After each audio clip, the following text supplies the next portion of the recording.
Interview, সাক্ষাৎকার, এইটা বিভিন্ন চাকরিতে বিভিন্ন রকম আছে। এই পরীক্ষাটার নাম হচ্ছে দ্বিতীয় অংশটা, যেটা ফাইনালি উত্তীর্ণ হলে আমি আমার তালিকায় নাম থাকবে, চাকরির জন্য যোগ্য বলে বিবেচিত হবে। This is known as personality test. আমার এই 36 বছর অধ্যাপনার জীবনে আমি আমার বহু ছাত্রছাত্রী, আমি নিজেও বহুবার এই পরীক্ষায় মুখোমুখি হয়েছি, আজ থেকে 40 বছর আগে থেকে, যা এখন অনেক পরিবর্তিত হয়েছে। আমাদের সময় অনেক সহজ সরল ছিল হয়তোবা। এই দ্বিতীয়টা হচ্ছে পার্সোনালিটি টেস্ট, এটা অনেক বেশি ইম্পর্টেন্ট। তাহলে দেখো ধাপটা কীরকম, অনেক বেশি বড় পরীক্ষা, অনেক বেশি ছেলে মেয়ে কমলো লিখিত পরীক্ষায়, এরপরে সমতা চলে এলো। কিন্তু মনে রাখতে হবে এতক্ষণ অসম পরীক্ষাটা ছিল, কারণ বহু রকম ভ্যারাইটি স্টুডেন্ট, কম বেশি, ওই যে বলছিলেন বিপ্লববাবু যে 15% ছেলে পড়াশোনা করে, তার মধ্যে এই কম্পিটিশনটা 15-15-20%-এর মধ্যে ঘোরাফেরা করছিল। এই পার্সেন্টেজটা কিন্তু হাইক করে গেল এরপরে। যারা লিখিত পাস করলো অলমোস্ট সবাই সমান এরপর, তখন আর কিন্তু 15-এর মধ্যে নেই, এটা চলে গেলো 80-90-র মধ্যে, প্রায় বলা যায় 100%, কারণ সব ছেলেগুলোই এরপরে সমান মেধার দিক থেকে। দ্বিতীয় যে অংশটা আছে সেটা হচ্ছে পার্সোনালিটি টেস্ট। এই পার্সোনালিটি টেস্টে আমাকে উত্তীর্ণ হতে হবে। যেটা এতক্ষণ ছিল আমি আমার জ্ঞানটা লিখিত দিতাম কলম চালিয়ে, এবার আমার মুখে মুখে হবে, ফেস টু ফেস, মুখোমুখি সাক্ষাৎকার। অর্থাৎ অ্যাপিয়ারেন্সটা হচ্ছে খুব গুরুত্বপূর্ণ। তার বাচনভঙ্গি, বলার কৌশল, throwing of speech, delivery of word, শব্দ চয়ন, অনেক বিষয় যুক্ত আছে। সবগুলো মিলিয়ে পার্সোনালিটি টেস্ট। আমি যদি বলি, আমি একটা মেয়ের উদাহরণ দিচ্ছিলাম, প্লেটো বললো যে ছেলেটা দেখতে সুন্দর, কিটা দেখে বললে? নাকটা, চোখটা, কপালটা, চুলটা। মেয়েটা দেখতে সুন্দরী, কিটা দেখে বললে? কিটা দেখে বললে? চুলটা দেখে, নাকটা দেখে, কারণ দুলটা বড় না। As a whole, holistic, this is known as holistic concept. এটাকে আমরা বলি সমগ্র একটা ভাবনা, রিয়েলাইজেশন। পার্সোনালিটি টেস্টটা হচ্ছে তোমাকে অ্যাজ এ হোল ফোকাসিংটা করে দেখে নিতে, স্ক্যানিং যেটা বলা হয়। এবার এই পার্সোনালিটি টেস্টের কতগুলো ধাপ আছে। এক হচ্ছে যা লিখিত পরীক্ষায় জেনেছি সেখানে ইন্টারভিউ বোর্ডে সেগুলো আরেকবার তোমাকে যাচাই করতে পারে, যে 10 নম্বরের ইন্টারভিউ বা 15 নম্বর বা 20 নম্বর যাই, what ever maybe the amount যাই থাকুক, একটা অংশ আরেকবার মুখোমুখিভাবে তোমার ওই বিষয় সম্পর্কে যাচাই হতে পারে। ধরো কেউ বললো স্যার আমি ফিজিক্স অনার্স, প্রাইমারি টিচার, কিন্তু তোমাকে সাবজেক্টে ফিজিক্সের জ্ঞানটা নিয়ে আরেকবার যাচাই করতে পারে, বেসিক নলেজ। যেমন ধরো কেমিস্ট্রির ছেলে, I am not the man of chemistry, আমি পলিটিক্যাল সায়েন্সের লোক, কিন্তু কেমিস্ট্রি আমি ইন্টারভিউ থাকলে আমি তোমাকে জিজ্ঞেস করবো, কেমিস্ট্রির ছেলে হলে, তোমার পাশের বাড়ি কোচ জলটা পচে গেছে বর্ষাকালে, as a student of chemistry তুমি কী পরামর্শ দেবে পাশের বাড়িকে জলটা শোধন করার জন্য? প্রশ্ন হতে পারে। অর্থাৎ সাবজেক্টে যে জ্ঞানটা তুমি অর্জন করেছো জল পিউরিফাইং করার কেমিস্ট্রিতে, তার প্রয়োগটা তুমি কীভাবে করতে পারো। ফিজিক্সের ছেলে, আমি নিজে ইন্টারভিউ প্রশ্ন করেছি, তুমি তো ভাই ফিজিক্সের ছেলে, আচ্ছা আনলাম, আচ্ছা বলো দেখি 5 হর্স পর গায়ের ছেলে অধিকাংশ সবাই এখানে বেশিরভাগই 5 ঘোড়া কিলোস্কোয়ারের মেশিন জল পাম্প দেখিছো সবাই, গ্রামে থাকে। এর সাকশন পাইপটা কত ফুট ম্যাক্সিমাম হতে পারে? আমি প্রশ্ন করছি কাউকে, বলো দেখি কত ফুট হতে পারে, ছেলেরা বলো ম্যাক্সিমাম কত ফুটের জল টানতে পারে? সাকশন পাইপ যাকে বলা হয় ম্যাক্সিমাম 25 ফুট, তাই তো? কেন হয়? আমি জেট পাম্পের কথা বলছি না, যে সকল pump suction pump, centrifugal pump known as যাদেরকে বলা হয় সেন্ট্রিফিউগাল পাম্প, জল টানে ম্যাক্সিমাম 25 ফিট। প্রশ্ন করেছিলাম ছেলেটাকে ফিজিক্সে, why 25 feet, not 30 feet, not 50 feet, কেন নয়? এর বিজ্ঞানটা কি? কোনো রকমই 25 ফুটের বেশি জল টানবে না, এর বিজ্ঞান আছে। বিজ্ঞানটা কি চাষি জানে না, দেখবে বিজ্ঞানের ছাত্র তুমি, ফিজিক্সের তুমি জানো। অর্থাৎ আমি যে জ্ঞানটা শিখেছি ফিজিক্স পড়ে, আমার জনমানসিক প্রয়োগটা কী করে হবে, এই প্রশ্ন হতে পারে। আমি দুটো উদাহরণ দিলাম, একটা ফিজিক্স, একটা কেমিস্ট্রি। ধরো পলিটিক্যাল সায়েন্সের আর্টিকেল 22, আমি পলিটিক্যাল সায়েন্সের বলছি, যার যদি কেউ পলিটিক্যাল সায়েন্সের পোস্ট গ্রাজুয়েট থাকে সেও প্রাইমারি দিতে পারে, হয়তো দিয়েছে, কোয়ালিফাই হয়েছে। তাকে প্রশ্ন করা হবে, তুমি রাস্তায় ভাই যাচ্ছ, পুলিশ তোমাকে জিজ্ঞেস করলে ইউ আর আন্ডার অ্যারেস্ট, রাস্তায় ভারতীয় সংবিধানের কত নম্বর আর্টিকেলে এর বিরুদ্ধে প্রতিবাদটা করার ভাষাটা লেখা বলা। অর্থাৎ গ্রেপ্তারির বিরুদ্ধে তোমার ভূমিকাটা কি, তোমাকে সংবিধান কি ফান্ডামেন্টাল রাইট দিয়েছে। পুলিশ কি যখন তখন তোমাকে অ্যারেস্ট করতে পারে? ইফ নট, যদি না পারে কখন পারে না? সংবিধানের মৌলিক অধিকারে কোথায় লেখা আছে? ছেলে হয়তো বলতে পারলো না, আমি বললাম আমি জায়গাটা বলে দিচ্ছি। আর্টিকেল 22 22 নম্বর ধারায় উল্লেখ আছে, তোমার রক্ষা কবচ দেওয়া আছে, যখন তখন পুলিশ তোমাকে অ্যারেস্ট করতে পারে না। কি কি কখন করতে পারে, কখন না পারে, সব বলা আছে। কি আছে বলো? অর্থাৎ সাবজেক্টে যেটা তুমি পড়েছো একেবারেই বেসিক নলেজ তোমার প্রশ্ন করতে পারে। আমি এক একটা সাবজেক্টের বলে যাচ্ছি, কয়েকটা সাবজেক্টে। তাহলে আমার ইন্টারভিউ বোর্ডে যদি আমাকে 15 মিনিট রাখে, 10 মিনিট রাখে, তার 2 মিনিট 3 মিনিট ওই একটা দুটো প্রশ্ন করলে আমরা বুঝি ও ছেলেটার সাবজেক্টটা তার মানে ডমিনেন্সিটা কতটা। তো একটা প্রশ্ন করি ক্রিটিক্যাল জায়গায়, আর তোমাকে কী করতে হবে নিজের সাবজেক্টে। আমি যদি বাংলায় এমএ হই, বাংলার বেসিক গ্রামারটা আমি জানবো, কটা কারক আছে, কটা সন্ধি আছে, কি আছে, বেসিক গ্রামার। মূর্ধন্য দন্তন্য দুটো ন আছে তো, দুটার প্রয়োগ ভিন্ন ভিন্ন, কোথায় কোথায় প্রয়োগ হয় এটা তো স্কুল ছেলেকে শিখে দেবে। আগেকার দিনে ছড়া ছিল আমাদের, কখন মূর্ধন্যের মাথাটা কেটে দিলেই দন্তন্য হয়ে যায়, ছড়া আকারে শেখানো হতো ছেলেদের। এখন আছে কিনা আমি জানি না। অনেকগুলো আছে, তালে বস, দন্তস্ব, মূর্ধন্য, কোথায় কোনটার ব্যবহার, এই যে ছোটোখাটো বিষয়। অর্থাৎ অ্যাজ এ হোল আমি যে কথাটা বলতে চাইছি, নিজের সাবজেক্টের একেবারেই ফান্ডামেন্টাল মৌলিক জায়গাগুলি যেন আমি জানি। মৌলিক জায়গাটা সব সাবজেক্টে, যার নিজের সাবজেক্ট। এবং এটা জানার সবচেয়ে ভালো হচ্ছে, তুমি গ্র্যাজুয়েটের সব বইগুলো, যেটা বিপ্লব বলছিল যে 250 পাতার বইটা আমি সুনীতি চট্টোপাধ্যায়ের যদি বাংলা সাহিত্যের ইতিহাস পড়ি আমি খুঁজে পাবো না। আমি যদি সুমিত সরকারের মডার্ন ইন্ডিয়া ইতিহাস পড়ি তাহলে আমি খুঁজে পাবো না। আমাকে মাধ্যমিক লেভেলের 8, 9, 10 মাধ্যমিক লেভেলের কোনো একটা টেক্সট বইকে একেবারে আপাতমস্ত বেসিক জায়গাগুলো, ফিজিক্যাল সায়েন্স হলে আমি 8, 9-এর যে ফিজিক্যাল সায়েন্সের বইগুলো পড়ে নেবো, বাংলা হলে ওই জায়গাটা পড়ে নেবো। বুঝতে পারিস? একেবারে সহজ সাবজেক্টটা সম্পর্কে আমার বেসিক ধারণা যেন বেসিক মৌল ধারণাগুলো এটা যেন আমার থাকে। নাম্বার 1 জানলে। দ্বিতীয়ত হচ্ছে এরপরে চাইল্ড, যেহেতু primary text, you must have a good knowledge on child psychology. মারাত্মক। আচ্ছা বলো দেখি, এটা অঙ্কের ছেলে কেউ আছে কিনা আমি জানি না।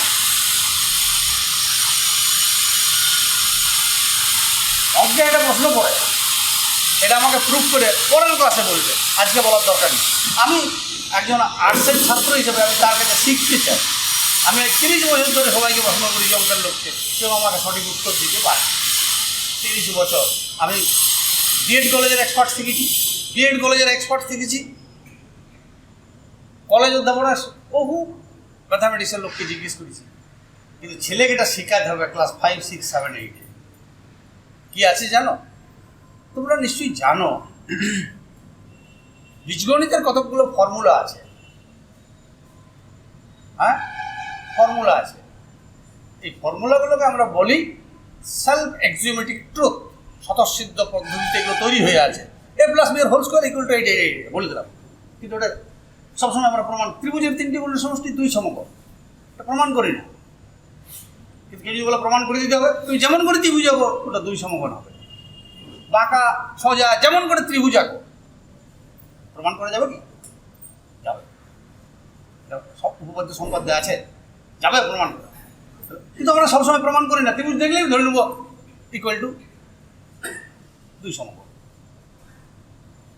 এমনি অ্যারিথমেটিক, এই বীজগণিত প্লাসে প্লাসে গুণ করলে কি হয়, প্লাসে মাইনাসে গুণ করলে কি হয়, আর মাইনাসে মাইনাসে গুণ করলে -5 ইন্টু -5 সমান কত হবে? হ্যাঁ, দুটো নেগেটিভ কোশ্চেন যোগ করলে তোমার কাছে 5 টাকা দুবার নিয়ে নিলাম, 5 বার নিয়ে নিলাম, 25 হবে কি? হাউ ইট প্রুভ ইট? এটা জানি, এটা ফর্মুলা, কী করে প্রমাণ করবে? এটা ইন্টারভিউ বড় প্রশ্ন করতে পারে ম্যাথামেটিক্সের ছেলেকে। হাউ প্রুভ ইট, কী করে প্রমাণ করবে? দুটো নেগেটিভ কনসেপ্ট, ঋণাত্মক সংখ্যাকে দুবার 5 বার গুণ করে দিলে ধনাত্মক হয়ে যাবে। তোমার কাছে 5 টাকা আছে, 5 বার 5 টাকা নিয়ে নিলাম, কিন্তু মাল্টিপুল করে করে থাকবে তোমার কাছে 25 টাকা। কিন্তু অঙ্ক বলছে থাকবে কি করে, হাও? তার লেভেল অফ অ্যাবস্ট্রাকশনটা জানতে হবে। এটা হচ্ছে সাবজেক্টের অর্জিত জ্ঞান। তাহলে এই প্রশ্ন তোমাকে করতে পারে চাইল্ড সাইকোলজিতে। এরপরে গেল সাবজেক্ট যেমন গেলাম, এবার চাইল্ড সাইকোলজি। চাইল্ড সাইকোলজির প্রশ্ন কোন ধরনের হতে পারে? চাইল্ড সাইকোলজিতে অনেক বিএডের বড় সিলেবাস, দরকার নেই। টিচিংয়ের বেসিক ম্যাক্সিমগুলো জানবে। আমি কয়েকটি জায়গা বলে দিচ্ছি যেগুলো প্রশ্ন করতে পারে। 2-3টে জায়গা খুব important, pertinent. Number 1, maxims of teaching. শিক্ষার মৌল নীতিগুলি কী? কয়েকটা নীতি প্রশ্ন করতে পারে, তাকে এটা করবে, কাকে ওটা করবে। কিন্তু তোমাকে বলে যে কোনো দুটো ম্যাক্সিমের নাম বলো। তুমি ক্লাসে শ্রেণীকক্ষে যাচ্ছ, যেমন আমার তো চাকরি জীবন আমি দেখেছি, ইংলিশের টিচার কেন ম্যাক্সিমস অফ টিচিং এই কথাটা বলছি? ইংলিশের শিক্ষক জেনার, দি কনকারার অফ স্মল পক্স পড়েছ? একটা পিস আছে, অমর্ত্য সেনের একটা লেখা আছে, 11 টুয়েলভে পড়ানো হয়, কনসিকুয়েন্সেস অফ এনভায়রনমেন্টাল প্ল্যান্ডার। ওর ওই বড় বইটা আর্গুমেন্টেটিভ ইন্ডিয়ান, তার সেখান থেকে ওটা নিয়ে দিয়েছে। এই দুটো পিসের আমি উদাহরণ দিচ্ছি। কনকারার দি জেনার, দি কনকারার অফ স্মল পক্স, মানে কী আছে ওই কন্টেন্টটাতে জেনার কীভাবে স্মল পক্সের আবিষ্কার করেছে তার ব্যাখ্যাটা আছে। পুরোটাই বায়োলজিক্যাল ডিসকাশন। টিচার বললেন কি, আরে আমার মতো কোটটাই পরে ক্লাসে গেলেন, আচ্ছা করে বাংলায় ওই জেনারের গল্পটি বলে দিয়ে কি ভিতরে বলা আছে। ঠিক করলেন কি ভুল করলেন? সেটা বললো বুঝে গেছি, জেনার কী করেছে আমি শিখে গেলাম। এবার দেখো টিচারের উদ্দেশ্যটা কী ছিল? He is the teacher of English language. তার কাজ ছিল ইংলিশটা শেখানো ছিল। সে কী শিখে এলো ক্লাসে? বায়োলজি, বাংলা। আমি ল্যাঙ্গুয়েজটা শিখালাম, তাহলে আমার টার্গেটটা শিখতে হবে। চাইল্ড সাইকোলজিতে ম্যাক্সিম এই কথাগুলো আছে। ম্যাক্সিম মানে নীতিসমূহ। তারপরে দ্বিতীয় যেটা আরেকটা আছে, দেখবে ম্যাক্সিম এগুলো আছে টিচিংয়ে। অধিকাংশ ক্ষেত্রে আমাদের শিক্ষকরা, আমিও মানি না, শিক্ষক হয়ে গেলে অনেকেই মানি না, কিন্তু হওয়ার আগে পর্যন্ত তো মানতে হবে। জীবনে আমরা অনেক জিনিস হওয়ার আগে মানি না, সে সংসারের সব জীবনে। হওয়ার পরেও মানি না, হওয়ার আগে পর্যন্ত আমাকে মানতে হয়। হওয়ার আগে পর্যন্ত মানতে হয়, চাকরি পাওয়ার আগে পর্যন্ত আমাকে মানতে হবে, শিখতে হবে। যেমন আমি বলেছি প্রাথমিক শিক্ষকের, আমরা বলেছি যে প্রশ্ন হতে পারে স্কুল, কলেজ এবং প্রাথমিক এই এই যে টিচিংয়ের এই লেভেলগুলোর পার্থক্য আছে। আমরা হায়ার এডুকেশনে ক্লাসে পড়াই স্টোরি টেলিং অ্যাপ্রোচ। তোমরা বুঝে আছো, আমি বলে যাচ্ছি, শুনলে একটু বই চলে যাবে, তোমরা বুঝেছ। কিন্তু প্রাইমারিতে কিন্তু ঠিক উল্টোটা হবে, student centric education, play by technique. ছেলেরাই বলবে আমি দাঁড়িয়ে থাকি, আমার কাজ হবে গাইড করা। এইবার ছেলের মাথাটা, তাহলে আমার শুরুটা কোথা থেকে হবে? From known to unknown, from simple to complex. কিন্তু হায়ার এডুকেশনে আমরা কিন্তু কমপ্লেক্স থেকেই শুরুটা করি। লেভেল অফ অ্যাবস্ট্রাকশন বিমূর্ত জায়গায় আলোচনা হতে পারে, আর সেটা তার অর্জিত জ্ঞানটা একটা সার্টেন কনসেপ্টাল লেভেল পর্যন্ত পৌঁছে গেছে। এই তাহলে ম্যাক্সিমাম অফ টিচিং জার্নি, এটা গেল প্রশ্ন করতে পারে চাইল্ড সাইকোলজি। 2 নম্বর প্রশ্ন হতে পারে problem solving areas, identifying maladjusted child, how you identify, তুমি কীভাবে চিনবে যে ছেলেটা ম্যালঅ্যাডজাস্টেড চাইল্ড? অপসংগতিপূর্ণ শিশুর বৈশিষ্ট্যগুলো যদি আমি না জানি থিওরিটিক্যালি, তাহলে ছেলেটাকে দেখে আমি চিহ্নিত করবো কী করে ছেলেটা অপসংগতিপূর্ণ?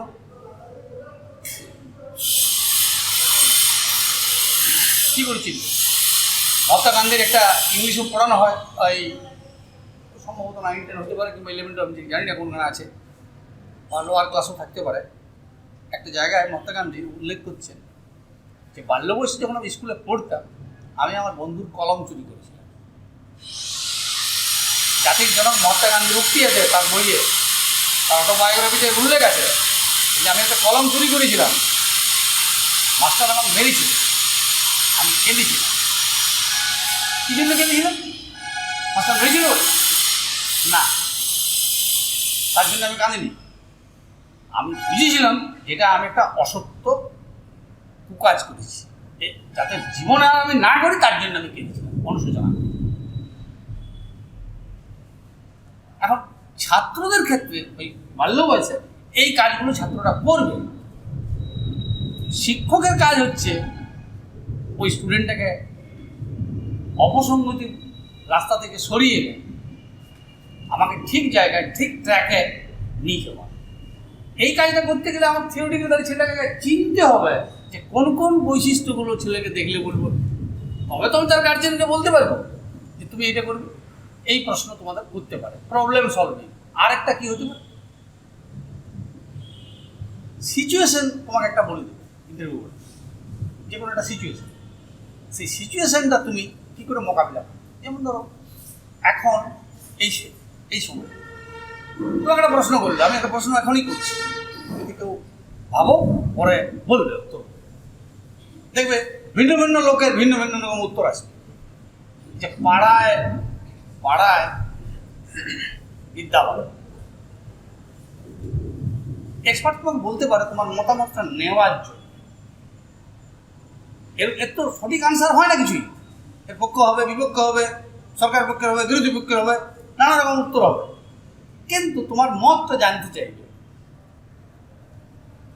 আর এইটা দিয়ে তোমার সাইকোলজি, তোমার মেন্টালিটিটা হয়তো you are pro government or anti government or anti, মানে কী বলবো, ইনস্টিটিউশনাল, না তুমি ইন্ডিভিজুয়ালিস্টিক অ্যাটিটিউড দিয়ে চলছো, না টোটালিস্টিক অ্যাটিটিউড দিয়ে চলছো, এটা দিয়ে বোঝা যায়। তো জিজ্ঞেস করা হলো যে পাড়ায় পাঠশালা এটা কি সাকসেস হবে তোমার মনে হচ্ছে?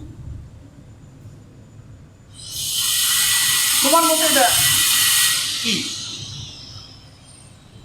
এই সম্পর্কে 2টা লাইন বলো।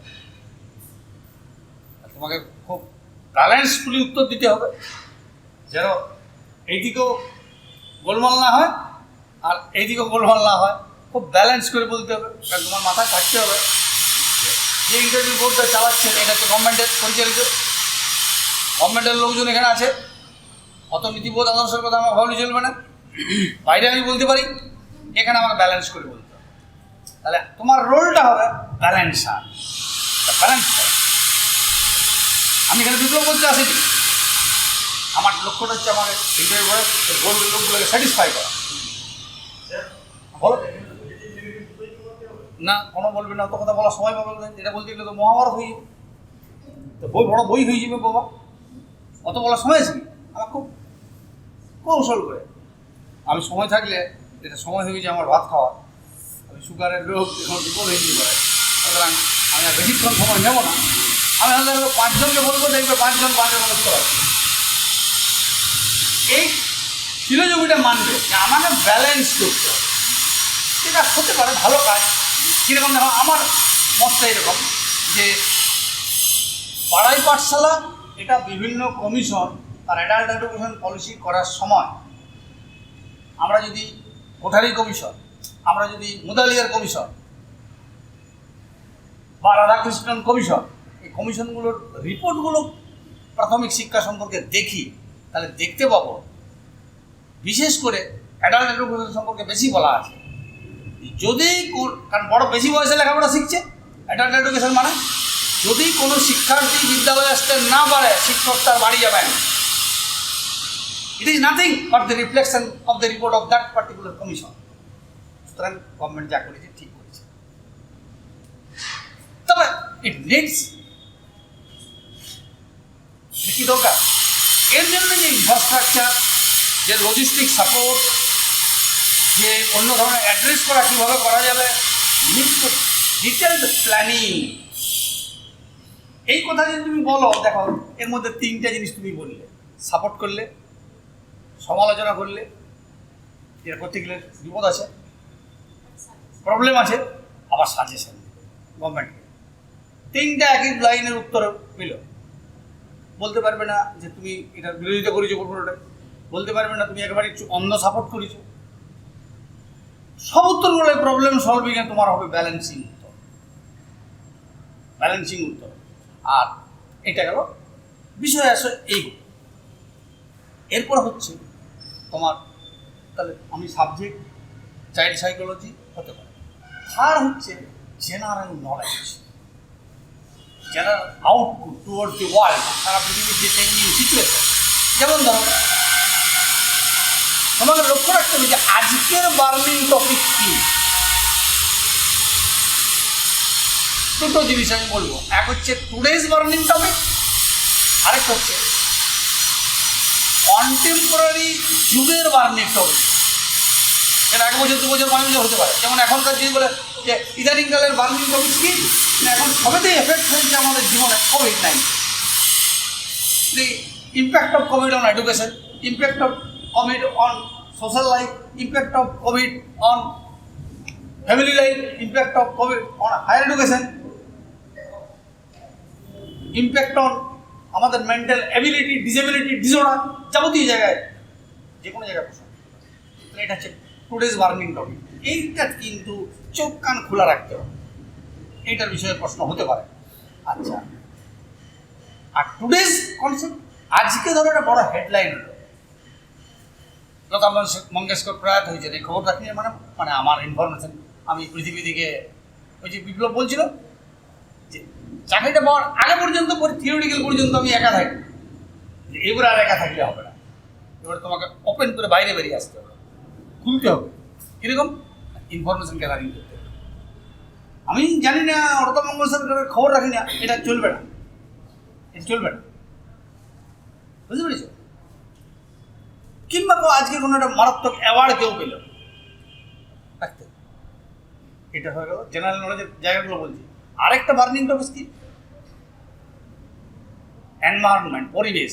দেখবি এখন যত পরীক্ষা আছে, পরিবেশ বাদ দিয়ে কোনো পরীক্ষা হয় না, পরিবেশের কোশ্চেন থাকবে সারা পৃথিবী জুড়ে এখন। কারণ আমাদের মানব সভ্যতাকে সবচেয়ে যদি কোনো অ্যাটাক আসছে, সেই অ্যাটাকটা হচ্ছে সংকট ঘনীভূত হয়ে যাচ্ছে পরিবেশের উপরে, পরিবেশ।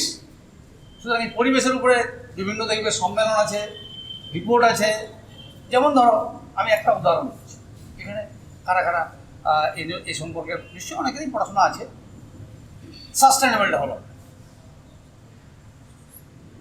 সাস্টেনেবল এটা কি?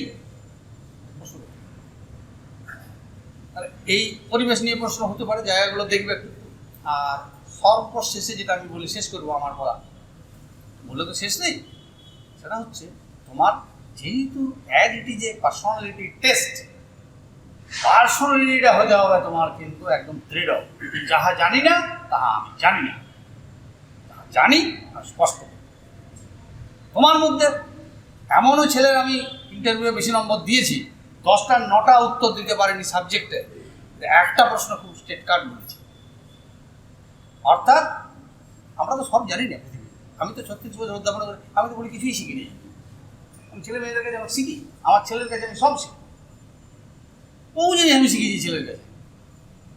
পৃথিবীতে শেখার শেষ, আমার ছেলে আমাকে শেখায় না, অথচ ও তো আমার কাছে শিখেছে সব। আমার ছেলে টিউশনই পড়তো না কোথাও, 20টা চাকরিতে পাস করেছে, কখনো ফিরে দেখায়নি, পিছনে ফিরে দেখা যাবে, ইভেন WBCSও পাস করেছে। প্রশ্নটা হচ্ছে কি জানো তো, শেখার শেষ নেই, শিখতে হবে। কিছুই জানি না, কিছুই শিখি নাই। মনে হচ্ছে আমি কী শিখলাম সারা জীবনে, কিছুই শিখি নাই পৃথিবীতে। যত পড়ছি মোবাইলে, আমি যেখানে থাকি একটু করে পড়ি, কিছুই শিখিনি। মনে হচ্ছে এখনও বোধহয় সব বাকি, এরপর তো চলে যাবো, তো এখনও বহু বাকি, কিছুই শিখলাম না। পার্সোনালিটিটা ডেভেলপ, পার্সোনালিটি ডেভেলপ করার জন্য নানা রকম বই আছে। ঠিকই প্রতিদিন যোগাসন করছে, নিজের মনের উপর কনফিডেন্স আসবে, বুঝতে পেরেছি? নিজের মনের উপর কনফিডেন্স আসবে। সবসময় সব উত্তর আমি জানবো এমন কোনো দিব্যি নেই। কখনো হতাশ হবে না যে আমি তাই দিতে পারলাম না, কারণ এটা হচ্ছে ভিসিয়াস সার্কেল অফ পভার্টির মতো।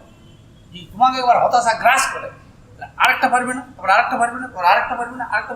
ভিসিয়াস সার্কেল, তুমি ওই দারিদ্রের দুষ্টচক্র যেমন, তুমি হতাশা আর একটা দুষ্টচক্র আছে। জালে একবার ঢুকে গেলে তুই আর বেরোতে পারবে না, তখন ওই সাইকিয়াট্রিস্টের কাছে ছুটতে হবে। এইটাকে উল্টা দিকে ঘুরে ফেলতে হবে। আমি যা জানি না, আমি যা জানি, কারণ সবসময় একটা ফিলোসফি নিজের, আমি কতটুকু জানি, যিনি উদাহরণে বসে আছেন উনিও সবটা জানেন না, আমিও জানি না। আমি যেটুকু জানি পরিষ্কার করে বুঝতে পারিস, এই মাথায় রাখো। আর অ্যাপিয়ারেন্স হবে, লোক খুব সাজারও দরকার নয়। আর আমি অনেক ইন্টারভিউ দেখেছি, তারা এইরকম বোধহয় কোথাও আমাদের মতো নেই, এটা করেছি। আমি কোনোদিন এটা যাইনি, এরকম করি না, এগুলোর আমি খুব বিরুদ্ধে। কিন্তু এখনকার দিনে এটা দরকার আছে, কারণ যেহেতু কম্পিটিশনটা দিন দিন বাড়ছে। আমার মতো তো আমার ছেলে আমাকে পেয়েছি ঘরের শিখতে, প্রতিদিন সন্ধ্যাবেলায় আলোচনা করে ভাব বেটায়, এটা তো সবাই পাবে না, সবাইকার বাড়িতে নেই। সাপোর্ট মানে স্বাভাবিকভাবেই তাকে সাপোর্ট নিতে হবে কারো কাছ থেকে। এখন তোমাদের যেটা করতে হবে, ওই আর্টিফিশিয়াল করবে না, শেখানো। তোমার হবে মিনিমাম ইন্টারভিউ বোর্ডে ঢোকার সময় যে নিয়মকানুন, সেগুলো মেনে চলতে হবে। তোমাকে যে আমাদের এটিকেট আছে সেগুলো বলতে হবে, নমস্কার করতে হবে সাথীদেরকে, বসার অনুমতি দিলে বসতে হবে। আরেকটা দেখবে, ছেলেরা আমরা দেখেছি ইন্টারভিউ বোর্ডে এই বসলেই এই তো পুজো হয়ে এরকম করে যেই বুঝবে, এটা খাওয়া যাবে না। তোমার 20 বছর, 25 বছর, 30 বছরের যুবক, ইয়ং ব্লাড, আমি বুড়ো মানুষ, আমার মেরুদণ্ডটা একটু নুজু হয়ে গেছে, আমার এখন বয়সের ভারে আমি বেঁকে গেছি, তবুও আমাকে দেখে মনে হচ্ছে আমার বয়স 63+। চুলগুলো পেকে গেছে, মাথায় চুল নাই, স্টিল এটা যখন করি তখন আমি কিন্তু আর না, স্টিল আমি গাড়ি চালাই। কালকে বিপ্লবকে বলছিলাম আমি এখন 200 কিলোমিটার গাড়ি চালাই, আমি এখনও কলকাতা নিজে গাড়ি চালিয়ে যাই, আমি এখনও কাঁথি দীঘা গাড়ি চালিয়ে যাই আসি একদিনে। ফিজিক্যালি আমার যাই অসুবিধা, মেন্টালি আই এম স্ট্রং। এটা তোমার থাকবে। আমি চাকরি পাবো কি পাবো না, আমার দ্যাট ডাজ নট, এটা আমার কাছে কোনো এখন বিবেচনা নয়। I am the young man, young blood. কি নাম লেখা আছে? আমার নাম ফটো লিস্ট নাম আছে এখানে দেখতে পাচ্ছি, যে বিএ অনার্স বিএড বা এইচএস ডিএলএড বা মাস্টার ডিগ্রি বিএড, এই ডাটাবেসটা থাকবে। ওই যে এনরোলমেন্ট নাম্বারটা, নামটা, বিএ অনার্স বা বিএসসি অনার্স, ডিএলএড বিএড ইত্যাদি, ওইটা আমার কাছে আছে। তারপরে ডান দিকে আছে আমার সিট 10-এ আমি কত দেবো, ওনার কাছে যেটা আছে উনি 10-এ কত দেবেন। বোকা বোকা কিছু ধারণা, বোকা বোকা কিছু চিন্তা রাস্তাঘাটে ঘুরে বেড়ায়। স্যার বলছেন যে হতাশার অনেক রকম ইয়ে থাকে। কেউ জিজ্ঞাসা করলো আপনাদের কি পেন্সিলে করে নম্বর দিতে বলেছিল, মানে কোডে মুছে 8 টাকা বা 10 করে দেবে? না, এসব বলে না, কোনো দিন বলে না। আমরা তো দিয়ে সাইন করে এসেছি, পেন ছাড়া কোনো কিছু ইউজ হয় না। এগুলো লোকে যারা ধরুন পাচ্ছে না, তারা এরকম মনে মনে ভাবে। আমি জানি না, সমস্ত কিছু সিস্টেমের মধ্যে একটা মানুষের সব কিছু ঢুকে যাওয়া সম্ভব নয়। কোথায় কিছু, কোথায় একটা, কোথায় কি ভুল হয়েছে সেটা তো উদাহরণ নয়। অন্ধকার পথটা উদাহরণ হবে কি কখনো কোথাও? মানে হাজার হাজার লক্ষ লক্ষ মানুষ সৎ পথে ভালোভাবে তো কাজ করছে। তো এরকম দিয়েছিল, পেন্সিলের নম্বর লিখতে দিয়েছিল, এরকম আমি জিজ্ঞাসা করে জানতাম পেন্সিল লিখতে দিল, তার উদ্দেশ্যটা কী? যে আমি পেন্সিলে লিখলাম, কাউকে 10 দিলাম, কেটে 5 করে দিল, এটা নয়, এটা হয় না। এসব পেনেই লেখা হয়, তলায় সাইন থাকে, সেগুলোকে আবার সরকারি যেরকম ভোটের প্রক্রিয়া যারা দেখেছেন তারা দেখবেন, সেগুলোকে আবার সেই সিল টিল করা হয় সব কিছু ইয়ে দিয়ে, এরকম হয়।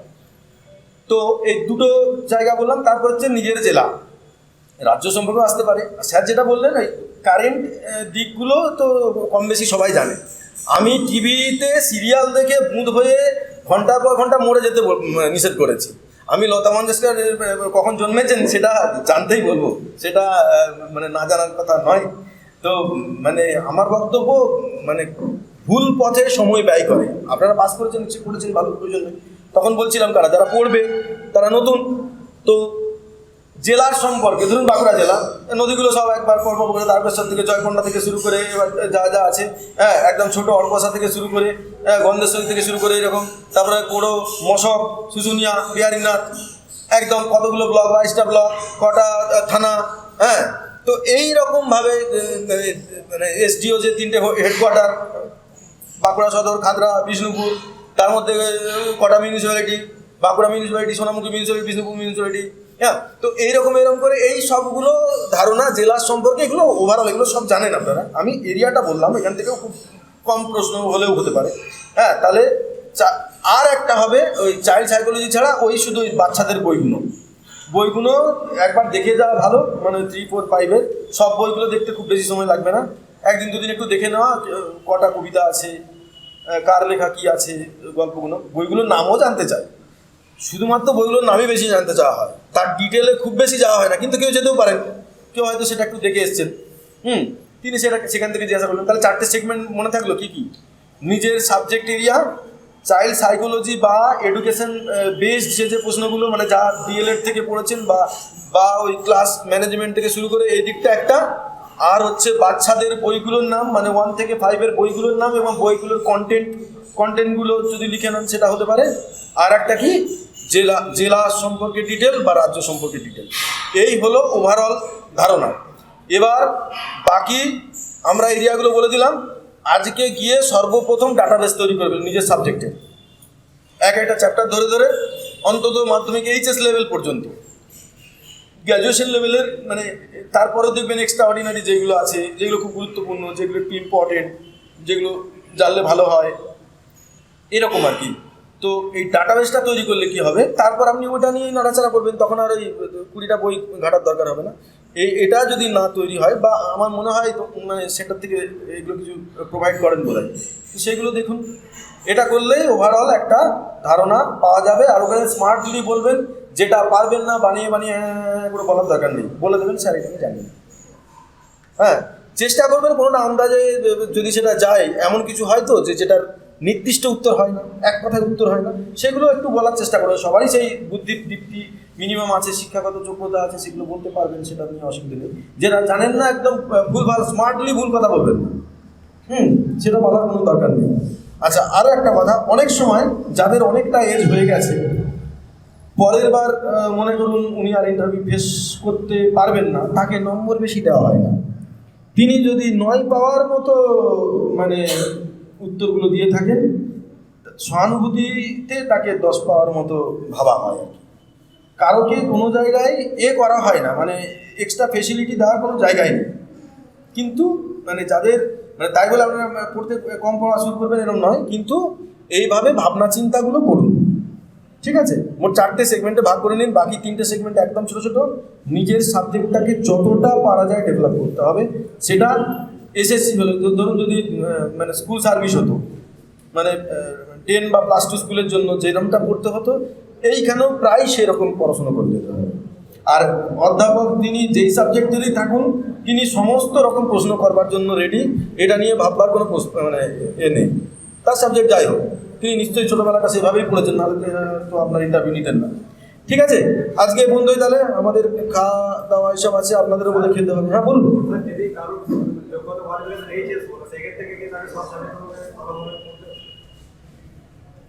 হ্যাঁ, সেরকম মোরাললেস এমন নয় যে সাবজেক্টের বাইরে যাবে না, এটাও হতে পারে।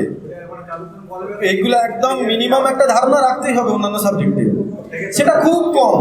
নিজের সাবজেক্টেই বেশি ধরা হয়, বেশি মানে একদম অনেক বেশি, হ্যাঁ, মানে অনেক বেশি ধরা হয় নিজের সাবজেক্টে।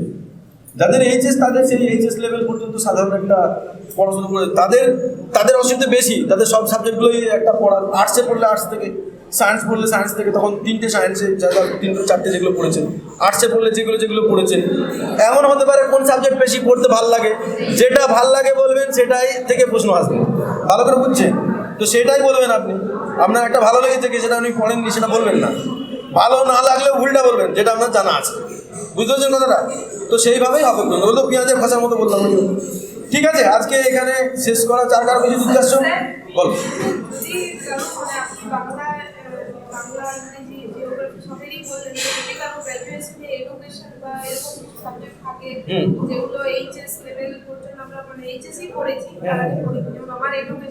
এডুকেশনে কি অনার্স না এমএ?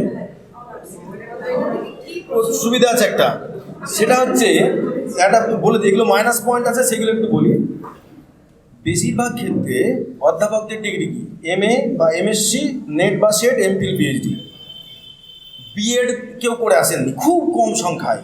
যিনি বিএড করে এসেছেন তিনি মানে বিএড থেকে এডুকেশন থেকে বেশি প্রশ্ন করতে পারবেন, বা কোনো একজন স্যারের যার নিজের ব্যাকগ্রাউন্ড এডুকেশনের স্যার হলে তখন তিনি অনেক বেশি করতে পারেন। তাহলে তোমাকে সেগুলোই করে যেতে হবে, এডুকেশন থেকে একটু বেশি করে পড়ে গেলে। আর সাধারণ এমনি ধারণা রাখতে হবে, বাংলা কিছু, ইংরাজি কিছু, সাধারণ মানে মাধ্যমিক লেভেলের আর কি, সেই ধারণাগুলো রাখতে হবে। মানে বিভিন্ন হচ্ছে বই রাইটার, একটা বই লেখককে মানে বিখ্যাত বইগুলো কোন সালে প্রকাশিত হয়েছিল এরকম, বা ধরুন একদম নোবেল লাস্ট ইয়ার কে পেয়েছে, ওই তানজানিয়ার ভদ্রলোক কি নাম ভুলে গেলাম, ইসলামীয় নামটা গুরনাহ, আব্দুর রাজ্জাক গুরনাহ, সেটা জানতে চাইবে, হ্যাঁ কিসের জন্য পেয়েছেন। তো এইরকম আর কি। আর দু বছর আগের নোবেল জেনে রাখুন, বা ওয়েস্ট বেঙ্গল থেকে কজন নোবেল পেয়েছে, কারা কিসে পেয়েছে, এইরকম সাধারণ ধারণাগুলো, এগুলো তো কম বেশি সবারই আছে জানা, হ্যাঁ ঠিক আছে, এখানেই রাখলাম। আমরা ঠিক করেছি তোমাদের ইন্টারভিউ ক্লাস নেব, ডেমো ক্লাস, যেটা ডেমনস্ট্রেশন। তো ডেমনস্ট্রেশনটা আমরা কীভাবে করবো, আমাদের যেটা টার্গেট আছে 5টা আমরা ডেমো ক্লাস নেব, এবং 5টা ডেমো ক্লাসটা আমরা অডিও ভিডিও করাবো। হ্যাঁ, প্রতিটা স্টুডেন্টের একটা করে ফুটেজ থাকবে, তোমরা যে ডেমোটা দিলে, হ্যাঁ তার একটা অডিও ক্লিপটা সেই স্টুডেন্টকে আমরা পাঠিয়ে দিই। তুমি পরের দিনে চেক করে এলে নিজেই বুঝতে পারবে যে আমার ভুলের জায়গাগুলো কীরকম। ওখানে প্রেজেন্টেশনের উপর একটা ভীষণ ভ্যারি করে। আর তারপরে একটা জিনিস তোমরা তো সবাই জানো, যে ঘটনাটা যে তোমার high court division bench 14 TET pass ক্যান্ডিডেটকে সার্টিফিকেট দেওয়ার একটা রায় দিয়ে দিয়েছে। এরপর যদি ওদেরকে সার্টিফিকেট দেয়, প্রাইমারি টিচারের জন্য এলিজিবল কিন্তু সবাই হয়ে যাবে। যাদের হাতে সার্টিফিকেট থাকবে তারাই কিন্তু তোমার ক্যান্ডিডেট হয়ে যাবে প্রাইমারি টিচারে। তাহলে সবাই যদি এতগুলো ছেলে গ্যাদারিং হয়, তাহলে তার মানে গভর্নমেন্ট তো অত সিট দেবে না। আমরা যেটা চিন্তা ভাবনা করছি ওটা গভর্নমেন্ট দিতে পারে 7.5-7 মতন দিতে পারে, যেটা 7 ওরা ঘোষণা করেছিল, তার থেকে তোমার 700 চলে গেলে 6,000 সামথিং থাকবে। হ্যাঁ, তাহলে এরপরে ওই যে 9,896 স্টুডেন্টের মধ্যে কিছু ছেলে আছে যারা 14 টেট পাস করে অলরেডি টিচারে ঢুকে আছে, এরকম সংখ্যাটাও আছে কম করে প্রায় 2,000-এর মতো। এই ছেলেগুলো যদি ওখান থেকে চলে যায়, তাহলে যে সংখ্যাটা পড়ে থাকবে সেটা 7-এর কাছাকাছি। যদি তোমাদের 17কে শুধুমাত্র দেয়, তাহলে কিন্তু সবাই ম্যাক্সিমাম প্রায় ছেলে পেয়ে যাবে, 99% ছেলে পেয়ে যাবে। আর যদি তার আগে টেট পাসের সার্টিফিকেট দিয়ে দেয়, তাহলে কিন্তু ভীষণ চাপ হয়ে যাবে। সেই সংখ্যাটা গিয়ে দাঁড়াবে 7,000 প্লাস ওদেরটা 15,000। সাথে সাথে এমন কিছু ছেলে আছে যারা হচ্ছে তোমার 14 টেট পাস করেছে, বাট তারা সার্টিফিকেট করতে পারেনি, ডিএড এর সার্টিফিকেট বা বিএড এর সার্টিফিকেট করেনি, ওরা কিন্তু 19-21 ব্যাচে ঢুকে আছে। তাহলে সেই সংখ্যাটা 2 থেকে 3,000-এর মতো, তাহলে টোটাল সংখ্যা দাঁড়ালো প্রায় 25,000-এর কাছাকাছি। তখন কিন্তু ভীষণ চাপ হয়ে যাবে। তখন কিন্তু এই 10টা নম্বর ভীষণ ভাইটাল জায়গা। এই 10টা নম্বরের মধ্যে পার্ট আছে। এরপরে এক্সট্রা ক্যারিকুলাম যে জায়গাটা, এটা খুব কম ছেলের আছে, খুব কম ছেলে নেই, প্রায় নেই। কারণ হচ্ছে ওখানে যেটা থাকবে তোমার এনসিসি ABC সার্টিফিকেট। যে ছেলে সি সার্টিফিকেট থাকবে সে প্রাইমারি টিচারের জন্য আসবে, সে অলরেডি আর্মিতে ঢুকে বসে আছে। আচ্ছা, চলে গেল তোমার মিউজিকের উপর, state level music. State level মিউজিকে খুব কম সংখ্যক ছেলে মেয়ের আছে যারা স্টেট লেভেল পার্টিসিপেট করেছে। আচ্ছা, আর একটা থাকে স্টেট লেভেল নাটক পারফরমেন্স, আর থাকে স্টেট লেভেল ম্যাগাজিনের উপর। তাহলে এই যে জায়গাটা, এই জায়গায় কিন্তু স্কোর কারোই নেই। তাহলে যেটুকু জায়গায় একাডেমিক স্কোর, তুমি কারোর সাথে লড়াই করতে পারবে না। একাডেমিক স্কোর মাধ্যমিকে তুমি 80 পেয়ে গেছো, মানে তোমার 80, তোমার তো আর কমানো বাড়ানোর জায়গা নেই। মাধ্যমে এই এইচএসে তুমি 90 পেয়ে গেছো, তোমার ওটা 90, ওটা ফিক্সড। তো তোমার বাড়ানো কমানোর জায়গা হচ্ছে শুধুমাত্র এই 10 নাম্বার। তাহলে এই 10 নাম্বারকে নিজেকে তৈরি করা, এই নিজেকে কিভাবে তৈরি করবে, নিজের ভুল ত্রুটির জায়গাগুলো। ওখানে কি হয়, ছেলে যে হাত পা কাঁপে, তুমি টিচার হিসাবে যাচ্ছ, তোমার ওখানে যদি হাত পা কাঁপে সেটা একটা ভীষণ বাজে জায়গা। তুমি কথা বলতে গিয়ে থতমত খেয়ে যাচ্ছ।